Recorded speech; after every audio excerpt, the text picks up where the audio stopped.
Welcome back. It's called a pickle dog. It comes from this can right behind us. I spilled my coffee all over it and it just stains. This is fuck. コーヒーね、コーヒー染みちゃった。No, no. Oh no. It stains. It smells like a coffee. This is so bad. Today is not my day. Today is not my day. 今日薬日だ. No coffee left. Yeah, I spit everything I had. Everything I had. Today is not my day. Today is not my day. Sorry for your loss of coffee. Thank you. ありがとう。しかも防音室の中の絨毯だからさ、替えが効かないからマジでやらかした。And also, it's a floor on my soundproof booth, which is I can't replace it. So this is fuck. あとで染み取りなんか探すか。This place is called Pickle Dog. Since 1989, this family-run business has been bringing smiles to patrons' faces. This is something you might actually see at a party in Minnesota. You know, people here might make some deviled eggs and bring that to a party. I like that. Like a hors d'oeuvres. Hors d'oeuvres. Is it singular? There is an S, but the S is silent. Hors d'oeuvres. You went to French cooking school, right? Yes. Tradition has it that a pickle dog should contain cream cheese, pickle, and ham. But here, they make it with seasoned, smoked pastrami.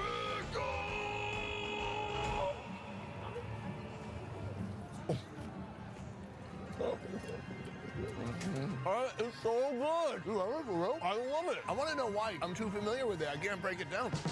The crunch of the pickle with the creaminess of the cream cheese and then wrapped in pastrami, that is better than any hush puppy. That is better than any pigs in a blanket. That is better than any meatloaf on a stick. I gotta say, the pastrami is a huge level up. It has a pepperiness to it. They don't make pastrami in Asia. For this bizarre masterpiece, it's $8. Honestly, it's a lot of money. Pastrami's not cheap, though. I really like it. No, honestly, this is one of the dishes that we had on the Bazaar episode that I really am down with. This is food number 4. We still have 2 insane locations to go to. Let's go now.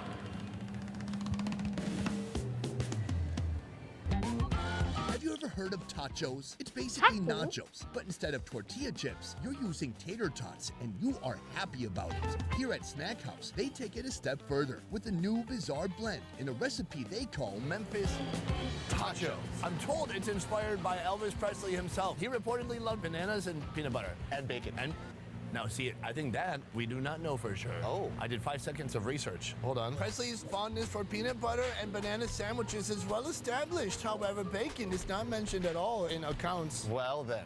These tachos took inspiration from the classic but still weird peanut butter banana bacon sandwich. They're skipping the cheese and layering in bacon, sliced bananas, and finally, a peanut butter sauce. This is something altogether different. Also, there's a tractor in the background. So, I mean, if that's not production value, I don't know what is. How much is enough for you guys? When will it be enough? They don't always have peanut sauce in Vietnam, but if I get peanut sauce with my spring roll, I am like double dunking it in there. I'm a peanut sauce fiend. A peanut sauce lover. Yeah, peanut. You just really emphasize the T, please. Peanut lover. Yeah. Just a banana with some peanut butter sauce. Warm, peanutty. Banana-y. Banana. Next, the tater tot. Salty, creamy, delicious. I did not expect the peanut butter to go well with a tater tot, but it goes really well. And these are great tots. If Elvis was here today, he would be proud, he would shed a tear, and maybe even write a song about this very food. Ain't nothing but a tater dog. Don't sing it too much. Okay, I won't. I can sing, but if I become too melodic, we'll get defunded. We got everything here. The perfect bite. Are you ready? I'm ready. Let's try it out. That's delicious. There's something about this that is kind of off-putting for me. Really? What would you give it out of 10? Be honest, because I like it. A 3 out of 10? A 3 out of 10. Wow. Yeah. I would love to have 3 out of 10? tacos with What? nacho cheese, chili con carne, jalapeno, sour cream, all that good stuff. It's so cliche. I know. You're a traditionalist. No. But in this situation, yes. Ladies and gentlemen, thank you for joining us today. It's my good friend Calvin. Hello. Hello, guys. Meet Stina and Luis. She's the co-founder, and he's the corporate chef of Nordic Waffles. Their products are being sold across 10 states in the USA. It all started here in Minnesota about 6 years ago. First of all, you come from pretty different places, right? I mean, you're originally from Mexico. Yes, from Mexico. Originally from Norway. And then you met in Minnesota? Yes. Stina earned herself the title of Waffle Queen in Norway, but she decided to move here where she could introduce her traditional heart-shaped waffles. Waffles in Norway is a big tradition, and it's also, you know, how kids in America make lemonade. That's what kids in Norway do too. Henya, what did you order for your lunch? A little waffle stand. I love that. If you do that here, you will be arrested by the police if you do not have a permit. Eventually, she met Luis, and together they're making waffle magic. Here, they offer waffle toppings you won't find in Norway or anywhere else for that matter. Breakfast waffles, a s'mores waffle, even a smoked salmon waffle. With my mission of creating a revolution And coffee with waffles, that I which spilled. we in Nordic Waffles called the waffle revolution, it became a little hard to stay in Norway and do this because people wouldn't try it and they wouldn't eat it. There is a culture. If you stand out or if you do something while you become somebody, you should hide. You shouldn't really show it. Well, look, the USA is pretty much the opposite of that. Yes. Can you talk about some of the standout items on the menu? Chicken and macaroni. Allow me to introduce the chicken and macaroni waffle. It sounds straightforward, but let's go deeper. It starts with the bone-in drumstick, which hangs out in a 24-hour marinade that contains I just buttermilk, got hit by a salt, car. pepper, Let's and go, secret Diane. rotisserie seasoning. How many portions do you sell a day? On average, we were selling about 300 portions Of that one? of that one waffle. Oh, yeah, just that one. Then Are you throw in a okay? mixture of Are you flour, okay? cornstarch, and Did you get any deep fry. I injury? had chicken and Guys, waffles over. that has a bone in, but I've also had tender styles. I think we'll figure it out. I Stay can find safe my way there. around a Stay waffle. safe. Or a bone? Yeah, absolutely. Next, the warm, soft, freshly made waffle is piled with mac and cheese. Then the chicken drummy, a bit of seasoning, honey, and finally, scallions. Calvin, we've reached our final location. One of the most delicious things I've seen at the fair so far. Honey and chicken? I think we just go for it. I'm gonna just take a bite of chicken. Chicken, and then chase it with a macaroni waffle chaser.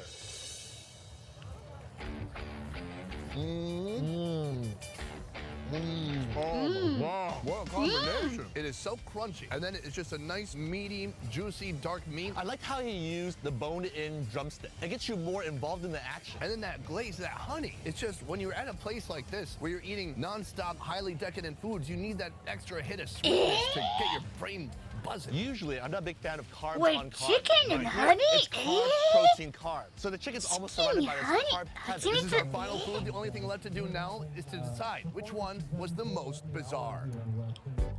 FYI, Today we I tried am Norwegian 6 and I different have never bizarre ever fair seen foods. that. Which to you was the most unique? The most unique out Me of all too. 6 Me, today I mean, had to I've have seen been it, but I never the tried it Nordic because I waffle. never. Really? Yes, even though had a chance, the but flavors I don't are know. common, I think how they did it was truly unique. Calvin, I do agree that is an awesome food, but for me, the most unique food, the most ballsy take on a menu item had to be call American the Memphis tachos. Ooh. Tater tots, peanut butter, bananas, bacon. It seems like it shouldn't work. For you, it didn't work.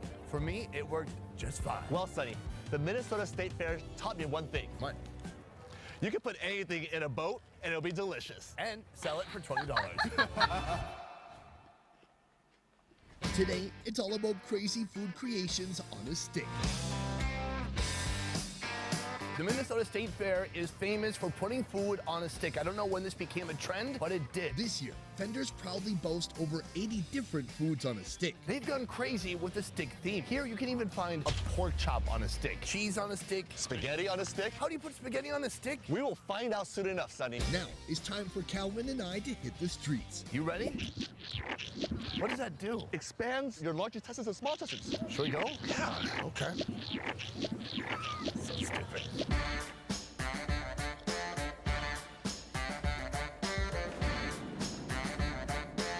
Calvin, this is our first location of the day, and this is a perfect breakfast Okay, because I'll be right it's back. bacon. The Sugar love very Big much. Fat Sugar Bacon very has much. built over the last 15 years can all be attributed to one product, a big fat quarter-pound piece of bacon on a stick.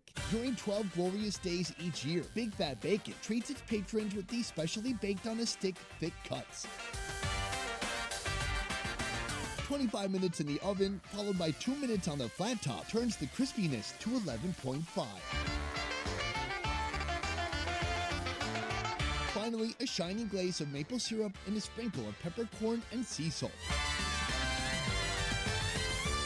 This thing is gigantic. Yeah, I think two people usually split it in half and they eat their way to the center at the same time, and it usually ends with a romantic kiss. Are you thinking what I'm thinking? That we both eat our own? Exactly. Aha. That's so satisfying. That is a thick cut bacon, but you still got some crispy bits in there. So it has a nice outer rind of fat, but it's not overpowering. It has a nice fat to meat ratio. Hey, you have a nice fat to meat ratio too. I do, don't I? Maple flavor goes perfect for breakfast. It's oily, it's greasy, it's sticky. There's one thing we're missing. Reaching off screen. It's chocolate. Boop. Are you? Is this the day to be cautious? What's happening? Let's bring it, right? Bring it. Bring the 11. Yeah, good. Calvin does not have confidence in this concept, but I do. Let's go for it. Oh, more? It's a great contrast between the savoriness and the oiliness of the bacon, and now this sweet, rich chocolate sauce. Bacon, pork go so well with sugar. Oh, please, I don't want to be. Oh, because I'm a pig? The corn dog is inarguably the most iconic food on a stick in the USA. And in 1947, it became the first food on a stick introduced to this state fair. 365,000. That is the average number of corn dogs consumed here each year. But why go for an old school dog when you could have a mega dog?